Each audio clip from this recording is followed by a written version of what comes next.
Well, good evening and welcome to Economic Forum. I am Love Mobanda. I hope I find you well.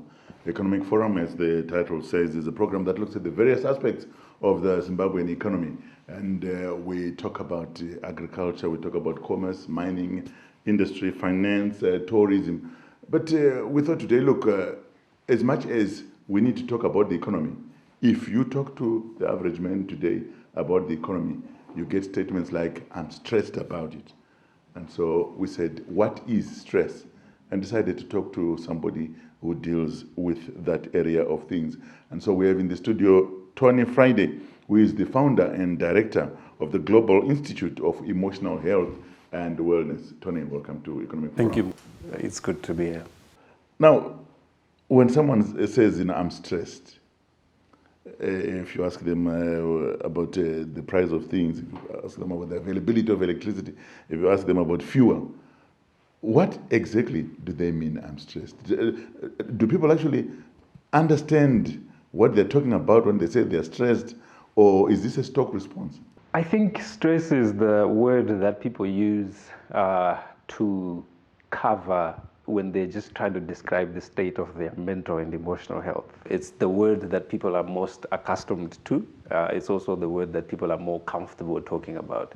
People don't want to use words like depression or I'm anxious or whatever because there's a lot of stigma around that term.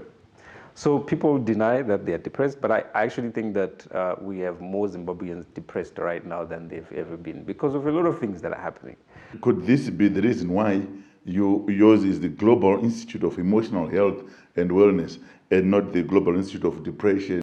Yes, it was very deliberate to name it that because what we've discovered over the years is that people are more comfortable.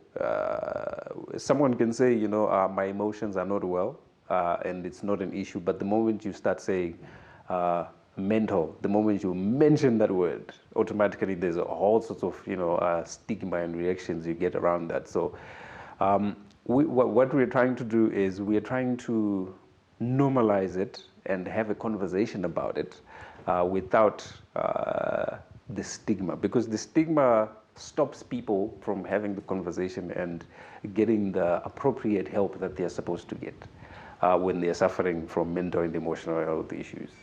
What scares us about mental health? I'm not too sure where it began, but at the moment you say mental, people think Kupenga because of the media also played a lot of, it played a role in stigmatizing that word and that area of people. So what we're trying to do now is to remove the stigma from it and have an open conversation about these things without fear of judgment, because that's one of the things that we have discovered that people are scared of the most. People fear judgment. So if I break a leg, for example, it's easy for me to walk into a clinic or to go into a hospital and say, doctor, I'm suffering a broken leg, can you get me some help? But it's not so simple when you start dealing with mental issues. Mental health just says the state of that which concerns the way you think, what you feel, and how you act. It's not different from physical health. If I said to you, what is physical health? You would say, the state of my physical body, right? But mental health is just the state of that which drives what you think about, what you feel, and how you act. So we are trying to remove the stigma around it and have an open conversation about it. And I know words are everything, but I take it from this, that if you have mental health issues and if you are stressed, the point is the same, you're not well. You're not well. You're not well because it affects how you function.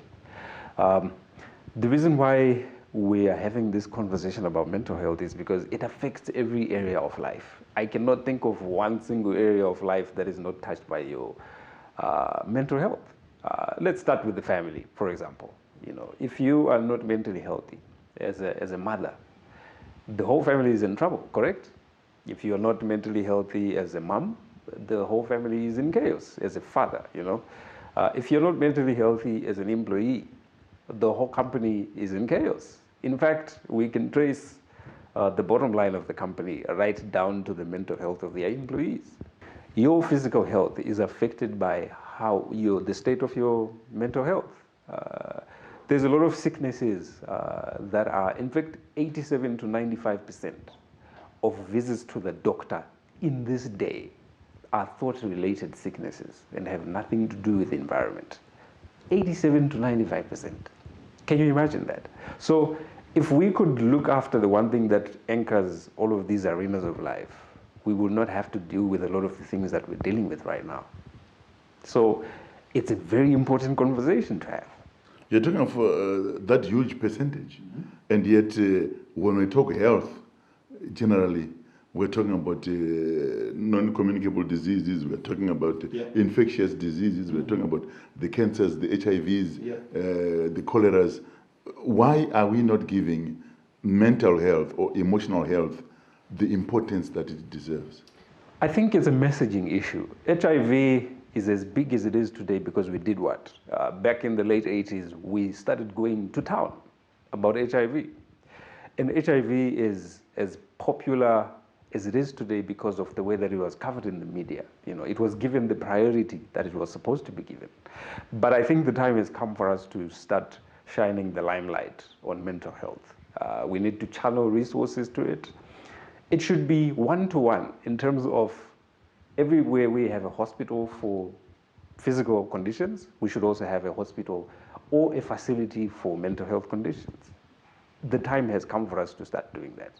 So if we, as media, if we as citizens of the country, should start having those conversations in the bars, in the saloons, with our kids at home, you know, with our maids, with everybody, should start talking about it so that we remove the taboo that is attached to it and just have a normal conversation about it. We should talk about it as normally as we talk about anything else.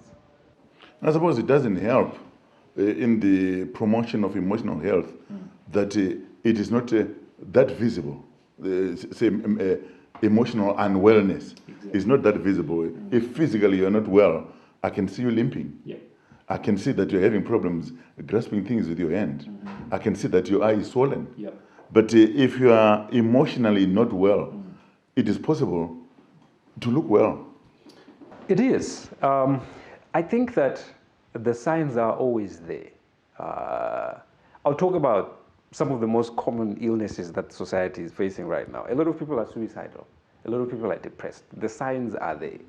Emotional health and wellness. We will discuss the signs and symptoms of emotional health and wellness when we come back for the second segment of Economic Forum. You want to join us there?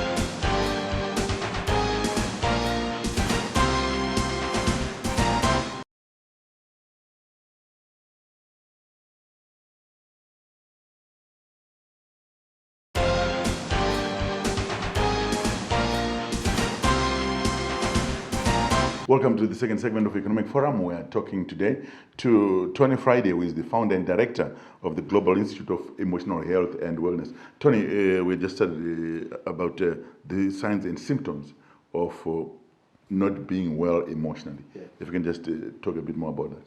You put it perfectly.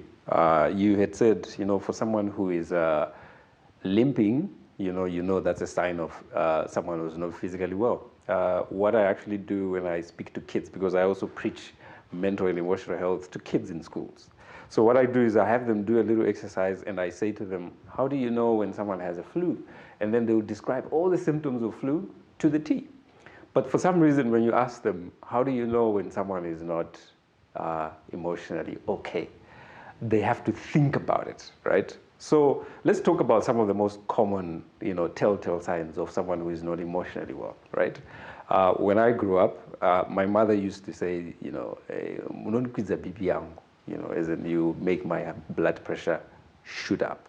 And a high blood pressure, for the most part, is a stress-triggered condition, because you're constantly ruminating on thoughts that are producing, stressful hormones in your body, and it's chaos everywhere, right?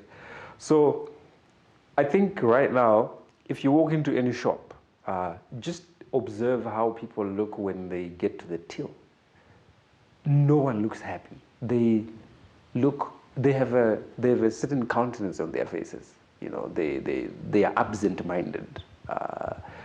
That's one of the signs that if you see yourself ever drifting, you know, and you're not present in the moment to focus on what it is that you're doing. You could even be at home and your child is trying to talk to you, but your mind is elsewhere. That could be a sign that, you know, someone is not mentally and emotionally okay. If you notice people that want to be alone for the most part, Mkomalaf Mo used to enjoy the bottle, but for some reason now he enjoys it a lot more than normal. You know, they're drinking a lot more than they used to. It could be a sign that Mkomalaf Mo could be going through some mental and emotional health issues. If people avoid people, I have friends of mine, I have a group of people that, you know, we decided we're going to be each other's keepers. So if you see me not texting or not picking up calls or not replying to SMSs for a few days in a row, then you might want to check up on me, because it could be a sign that, you know, somebody wants to take, somebody is having a tough time mentally and emotionally. And let's talk about suicide for a moment. People who decide to take their own life, they usually say that they are going to. Even if they don't say it verbally, but they usually do things that are so obvious. But because we are not educated enough on the science, we usually ignore it. They are accused of being people who seek attention. You know, if you're someone who drinks and you're talking about suicide, someone's and then somebody then takes their own life, and then people then act surprised.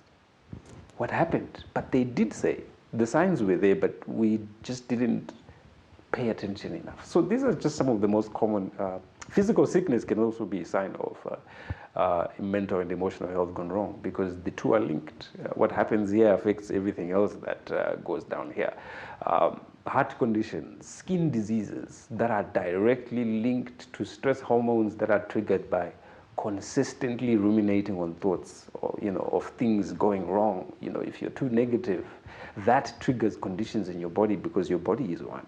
If you are a mother, notice how your children behave. If you notice sudden change in behavior, you might want to sit them down and talk to them and really connect with them, because that's one of the things that we don't do as Zimbabweans. We don't take the time to really tune into people.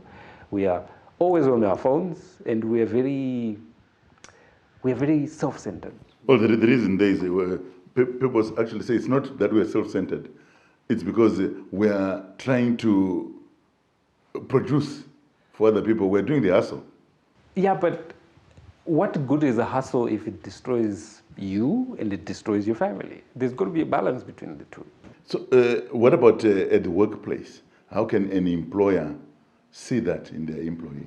Because of where we've come from, we don't prioritize mental health in the workplace. But let me just explain to you what happens when we pay attention to it and when we don't. Let's start with when we don't look after our employees' mental and emotional well-being.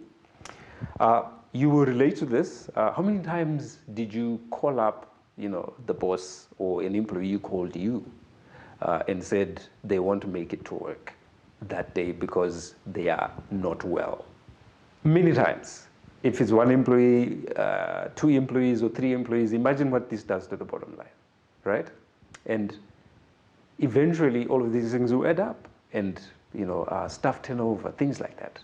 People leave companies because they are not happy because of things that can easily be solved by a manager who takes the time to tune into his employees or tune into her employees and really talk about the things that drive them, because these are not machines. These are people that are coming from homes where a lot of things is happening. And if you then take the time to invest in your employees' mental well-being, it's for the good of the company. There's studies have been done worldwide where they have linked productivity to the mental health of the team that is running this thing. Can you imagine a company where everybody feels appreciated, where everybody feels they have a voice? They are not afraid to go to the big boss and say, big boss, you know, I'm going through a heartbreak at the moment. I would appreciate it if you could, consider that as I do my daily duties, because when you're going through things like that, those are traumatizing things that impair you physically and emotionally, right? If your boss understands you, they're like, you know what, Susan, it's fine. You're going through what you're going through. I'm going to give you 2 weeks or whatever to get back into your normal self. Because when you go through emotional and mental issues, you are not yourself.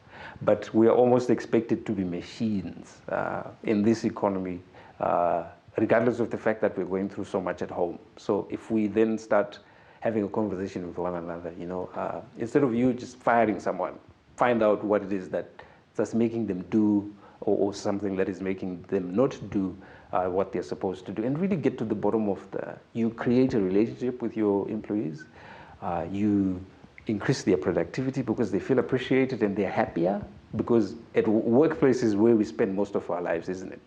We spend 8 hours every single day, more than we do with our families even.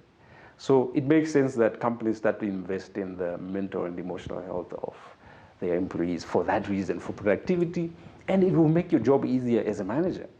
There you have it, emotional health affecting the bottom line of the company. We'll continue to discuss more on emotional health and wellness when we come back in the third and final segment.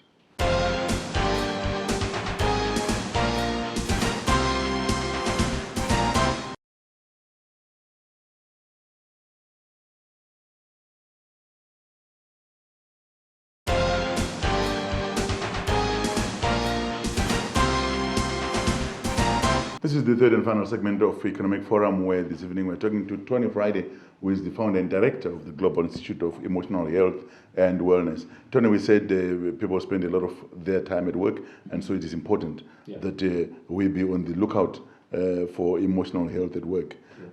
The other place that we also spend a lot of time is school, particularly for children. It's one of our primary target audiences is varsity students. And we picked that particular segment because there's a lot of pressure that comes with being a university student, especially in this country, or just generally, anywhere you go. So first of all, these are people who are transitioning from being teenagers, you know, going into the adult world, and that in itself is potentially stressful, right?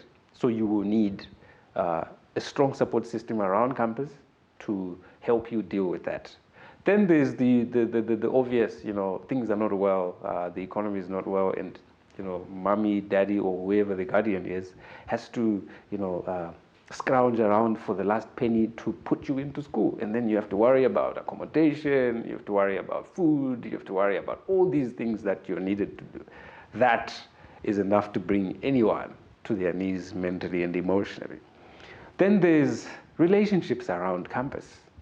And, you know, these are people that are starting to date, and a heartbreak at 21 is not the same as a heartbreak at 30. You know, the way you deal with it is different. You're not, you know, you don't have the expertise to handle a lot of these things. So that in itself can be stressful. There's the sex, there's the alcohol, there's the drugs, the pressure to be a certain way because you are a university student, you know. The freedom. The freedom. It comes with a whole lot of, you know, pressures around it. And just the business of the day. You are in varsity, you're supposed to get good grades. Parents contribute to a lot of the mental and emotional stress that students go to, you know, because the way we communicate the message, yes, you are expected to perform and get good grades and graduate, but then when that is mixed with subtle threats of what could potentially happen if you don't graduate and all of these things, that's why you see suicide rates are on the rise in universities because of these things. Recently, I read a story of a young man who died. He took his own life because of something that his mother said when he was leaving for varsity. And she said something to the effect of, you know, because of what she had gone through to raise. Now, as much as we understand where she was coming from, but I'm sure there was a better way to communicate the message. You know, it's good to get good grades, you know. Sometimes being emotionally and mentally supportive to your children does the opposite of what you think it will do, because the fear with traditional parents is that, you know, if I then baby you too much, then I'm harming your progress. But it actually brings us closer, and it makes you the cool parent, and it helps me open up to you when I'm going through things.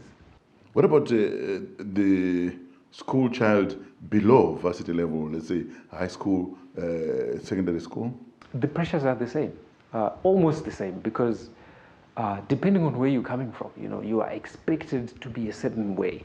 The moment you walk through that school gate, there's this pressure that is on your shoulders, and a lot of kids they don't know they're not equipped enough to deal with all of these pressures. Teacher Vandifari, there's the issue of bullying in schools, which is huge. I was a victim of being bullied in primary and secondary school, to a point where I hated going to school because of those things. So if we could start focusing our efforts in making sure that every school has a support system for kids, for them to be able to openly go to, if it's the teacher or whoever it is that is in charge at school, hey, listen, I'm not okay mentally and emotionally, and then we have a conversation about it. It's a key, I think, that you mentioned, that the support services at schools, because I think part of the problem we have, part of the challenge we have is that the average teacher, the average HR person, average teacher at school, the average HR person in the workplace are not adequately equipped to deal with issues of emotional health. Because probably they're also going through their own, but if we imagine this is an ideal world. It doesn't have to happen this year or next year, but eventually, imagine if the same way we teach our kids, it's compulsory to go for physical education, PE, at school. It's the same way that we teach our kids mental and emotional health education in schools. It becomes a compulsory subject. Imagine what this is going to do to the generation that's going to come up 15, 20 years from now. It would be a whole different country altogether. And I suppose the other thing is the spaces for intervention.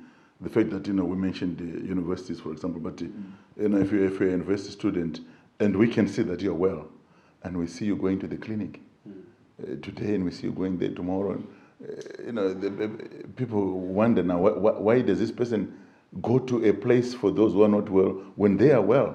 It's part of the problem, but I think how we can solve that, because my organization is working very hard to provide interventions that eliminate all of that.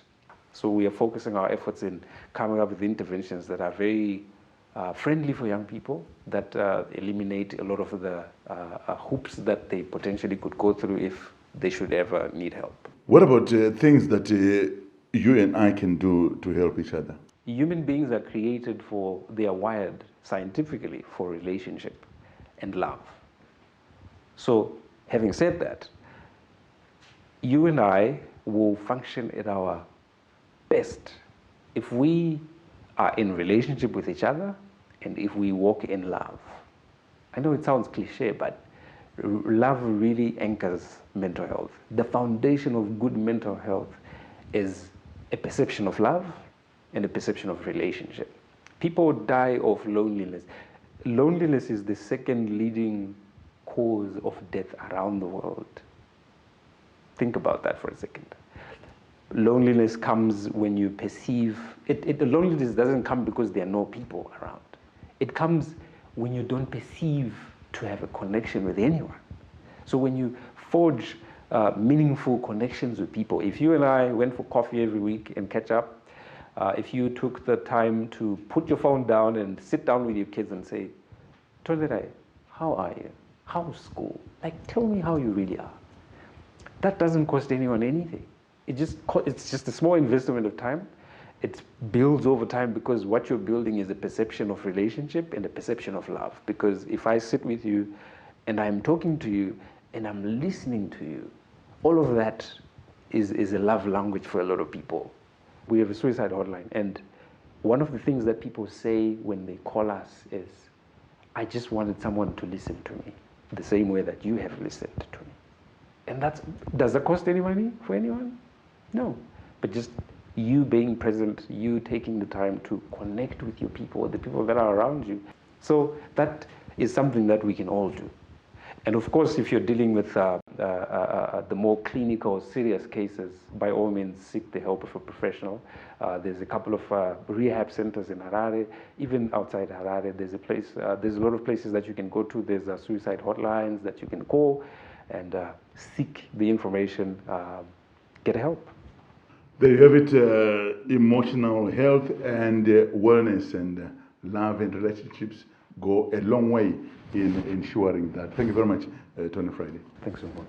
We were discussing emotional health and wellness on Economic Forum this evening. Thank you for watching. It was good to have you along.